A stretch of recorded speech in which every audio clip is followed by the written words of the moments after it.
Hi everyone, welcome back to DimitriTube. Today I'm going to do a review of Love is Blind Episode 2.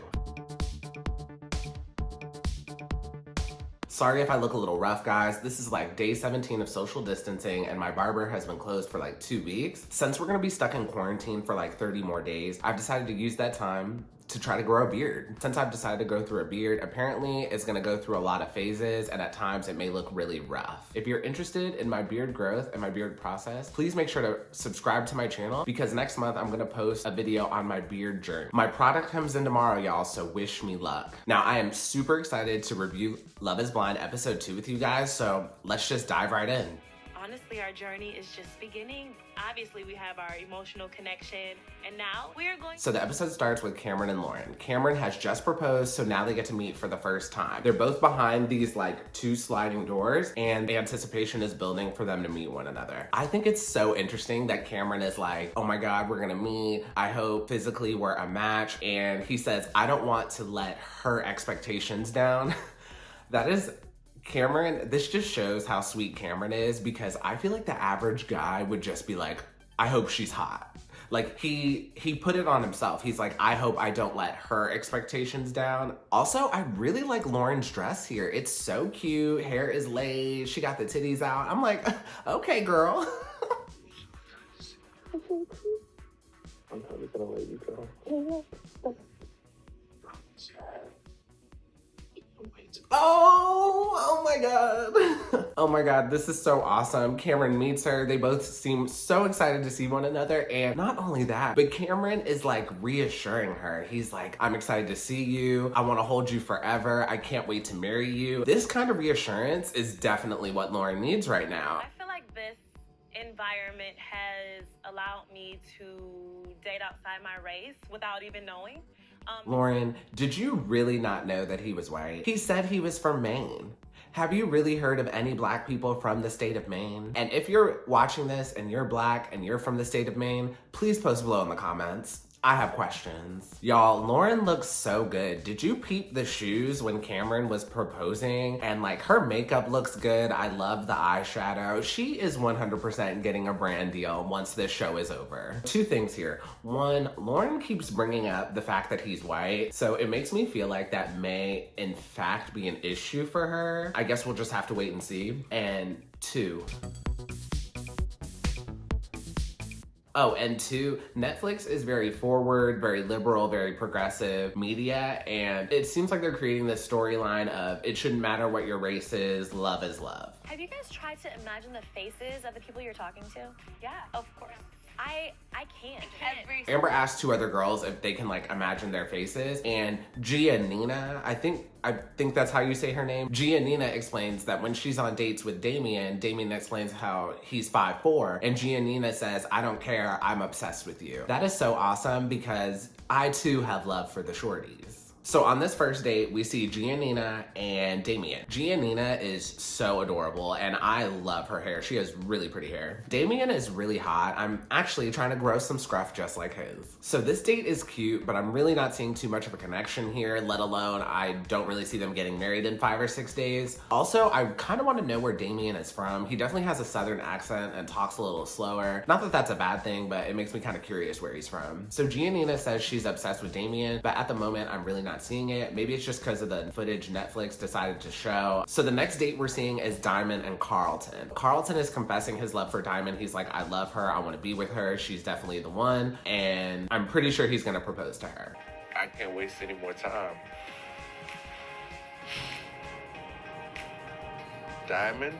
So I am in love with this bracelet that Diamond is wearing. It is gorgeous. Carlton proposes to Diamond, and honestly, this proposal is not as dramatic and it doesn't seem as convincing as the one between Lauren and Cameron. I'm not saying that I don't believe they're in love, but it just seems like Diamond and Carlton as people are just more laid back. Their proposal acceptance overall is just more laid back because that's just how they are as people. Everything's gonna be okay.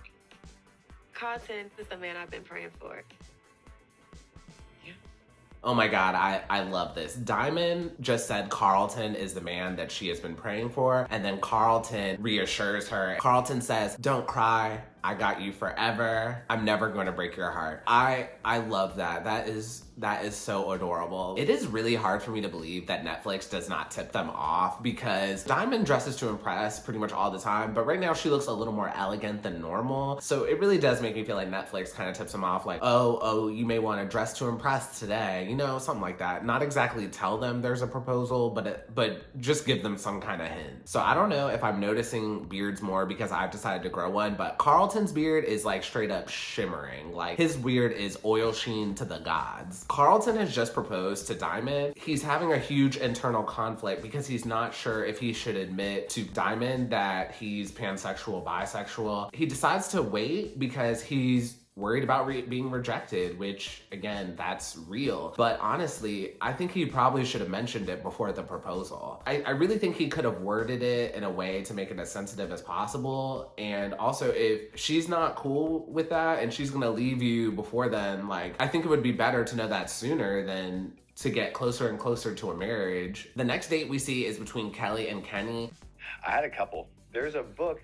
It was about a mom and... One of the first things off the bat that they mentioned that they kind of have in common is that they both kind of have issues putting themselves out there, so they're similar in that way. One of the things they talk about is the childhood books they've read together. I can't even remember any childhood books I've read. Am I the only one in this boat? Please let me know in the comments below. Netflix is showing us a lot of new characters. I really feel like they should have like incorporated some of these people into the first episode, so it's not as unfamiliar, but whatever. This date between Kelly and Kenny, they're definitely getting deeper with one another, but it doesn't really seem like a date. It seems more like a therapy session. So next, we're panning back to the girls' side of the house. Amber is talking to Jessica regarding Barnett. Like, yeah, when we get through this, we'll get a couples massage. I'm like, that sounds pretty affirmative. Like, all my cards are on the table. I literally have nothing left to play. Yeah. I'm just waiting. She is giving Jessica a lot of information about her relationship with Barnett. Amber is telling Jessica that Barnett is her only option at this point. I get it. When you're put in this situation, it is very difficult. You don't have phones, there's no TVs, there's no outside contact with the world. There's not really much to do other than just talk to people. So I'm sure Amber doesn't really have that many options of people to talk to, but honestly, it's almost like she's digging a hole for herself right here by giving all this information to Jessica. And Jessica is playing the game. Like, she really is not responding that much to Amber, and she's, for the most part, keeping her thoughts to herself, which I think is a smart way to play it. Like, I know this is serious and people are looking for love, but at this point, it's still a game. Back to Barnett. Barnett is currently dating LC, Amber, and Jessica, and right now he's not really sure who he wants to pick. So this situation really sucks for the women because Barnett can only choose one, so two of these girls are gonna get their hearts broken.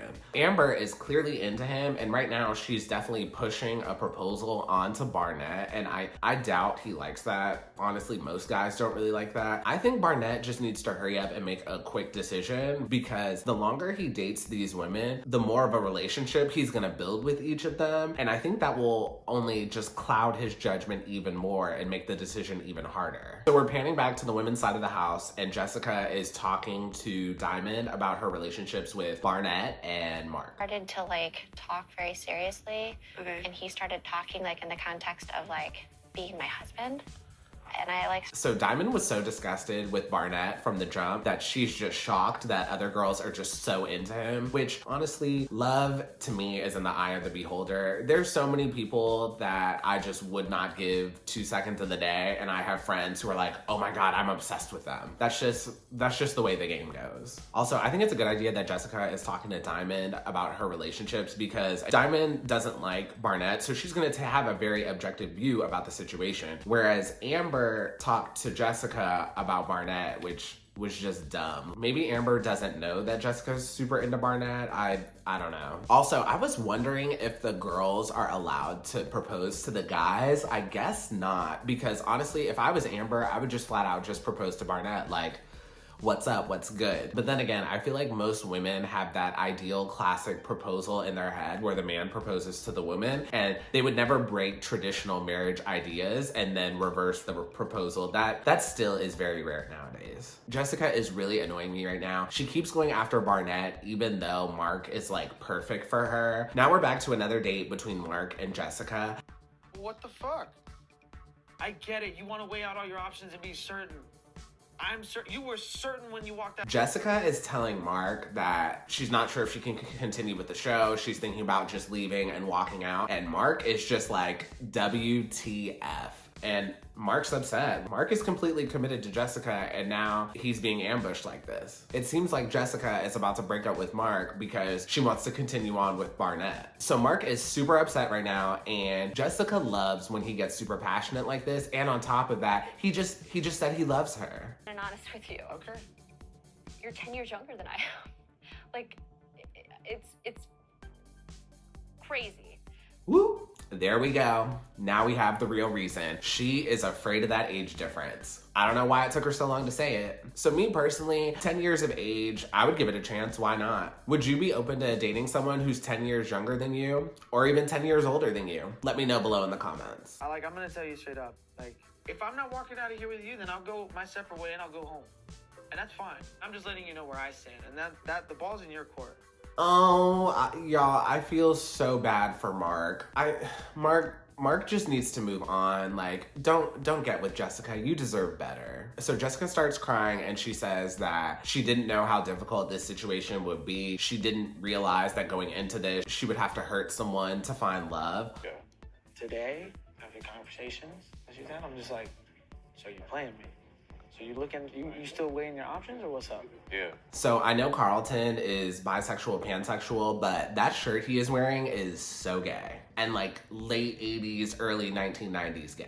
Mark is talking to Carlton and says he feels like he's being played, and he says age shouldn't matter. But also at the same time, they do have a huge age gap, but he's the younger one in the age gap. So I do feel like usually the people who are younger tend to be the ones who say age doesn't matter. Carlton proposed to Diamond, and now they get to meet face to face. I don't really like this dress that Diamond is wearing. She looks good, but like the dress from the waist up, it looks kind of like lingerie, like very nightclub-ish. I'm not really feeling it for this particular situation. I'm a Beyonce.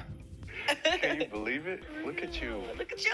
Look at you. Diamond and Carlton are so cute, and I think they look really good together. Out of everyone so far, they both seem like the most down-to-earth couple. Like, definitely like a couple I could see amongst my friends. And it's clear that Carlton and Diamond are both very attracted to one another because honestly, they're both at a loss of words right after meeting. You're a catch, my brother. Who have you talked the most with on serious issues? Who is this Rory guy that Barnett is talking to? They're supposed to be getting married in like 5 days, and we haven't seen him on one date. Barnett is in a wife beater. Can we just talk about this for a second? He looks good. Hi. Hey. You know, I've waited so long to find the perfect person, and I think Barnett is. Jessica and Barnett are on another date, and Barnett is wearing a wife beater. I don't know what Netflix producer was in charge of this, but kudos to you. This is the content we have been wanting to see. To start off the date, Jessica and Barnett play a game of truth or dare, and Jessica sets it off right from the jump. She's like, do you feel the same way you did last night? I don't know if you guys remember, but last night, Barnett had said he's ready to marry Jessica. Oh, Why? because I don't fuck with people like you. What does that mean? Like, I'm not playing this game with you. How does it feel now, Jessica? You made Mark an option, and now Barnett has made you an option.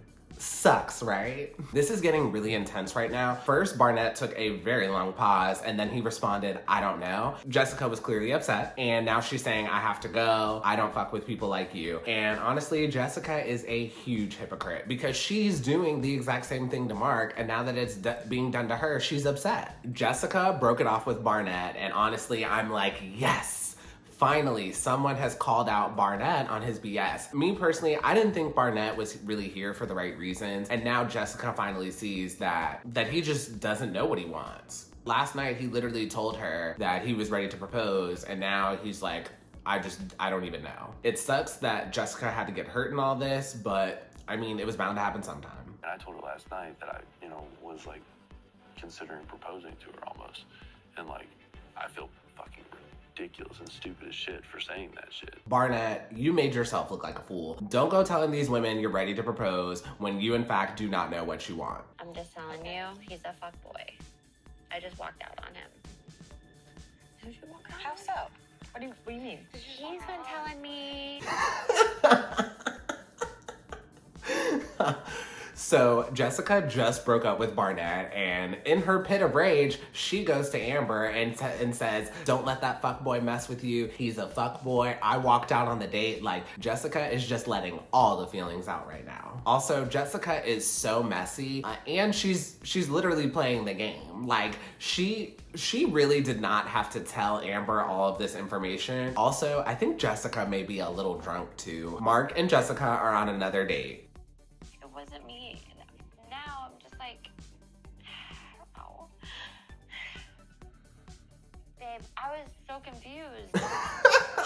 Please, Mark, please, I am begging you, do not believe these crocodile tears. 1, Jessica is getting a very horrible edit on this show. Like, I kind of feel bad for her. 2, now that she's ended it with Barnett, she's running back to Mark. Mark, again, you deserve better. I don't think you should take her back. I think you should just move on. One of the things he says is, "One of the things my mom always taught me growing up is that when you love something and you let it go, if it comes back, it was always for you." That is just so cute, and it just shows how genuine Mark is. So the next date we see is another date between Kelly and Kenny. From the way it's filmed and the way Kenny is walking down the hallway, it seems like he's about to propose. And in fact, he is proposing. This marriage proposal was not as heartfelt for me because we really haven't seen much of them on the show. We haven't really seen a lot of them dating, so I don't really have a connection to them. The next date we see is another date between Giannina and Damien. Honestly, they seem to be connecting on a deeper level, but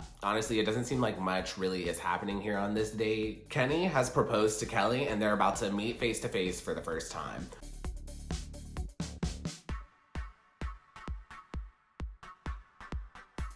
Kenny needs to do better. Kenny is wearing jeans. He's also wearing this sports coat with like specs on it. The pattern is specs, but the sports coat just doesn't look that good. You're about to meet your future wife and the woman you're gonna be married to for the rest of your life, like, and you chose to wear jeans, like, come on, dude. So I'm not really 100% convinced about this meetup, but also it's kind of Netflix's fault. They really haven't shown that much date footage between them. So we're on another date with Giannina and Damien. I'm willing to stay here to find out. She is my true love. Thank you. Off the bat, I'm really liking both of their outfits. They're both really stylish and very cute. Giannina is wearing a very high nude pump. She has on a long pencil skirt and like a business casual type of shirt. She looks really good right now, and it sucks that Damien cannot see her. Giannina said she can picture a life with Damien or a life without Damien, but a life with him would be so much sweeter. I love that. That is so adorable and so romantic. Feels like I've been here for months. I'm drained, just emotionally drained right now.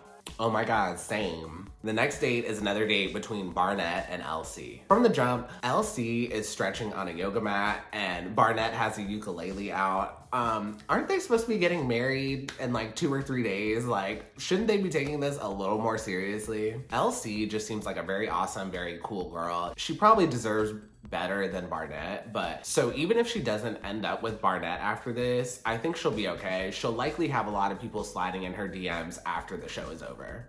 I didn't realize some of the issues that I have were still issues for me. Open up, girl. Fuck. Where do I start? Barnett and Amber are on another date, and of course Barnett is in that ugly shirt again. Amber looks good though. Amber's in this really cute dress with very cute heels. We stan. Amber opens up about one of her previous relationships to Barnett. In a previous relationship, Amber got pregnant and she later on has an abortion. And when she revealed to the guy that she was in a relationship, that she was pregnant, the way he handled it was horrible, and it opened her eyes to who he really was as a person. He was not comforting. He was not understanding. He treated it as like a problem that needed to be solved. That is just horrible. I couldn't even imagine, and I really feel for Amber right now. It just sucks that that situation showed the true colors of the person you're really with. It's scary, right? It's something that's powerful. As guys, we're taught that we are supposed to be in control. And for this, you're not. So I need to know, is Rory like a producer or something? We legitimately have not seen him on a date with anyone yet. He literally is just a hype man for all the guys, and he's just consoling all the guys. Like, I really feel like he's an undercover producer or something. Giannina and Damien are on another date, and Damien is about to propose to Giannina. Hello. Hi. How you feeling? Good.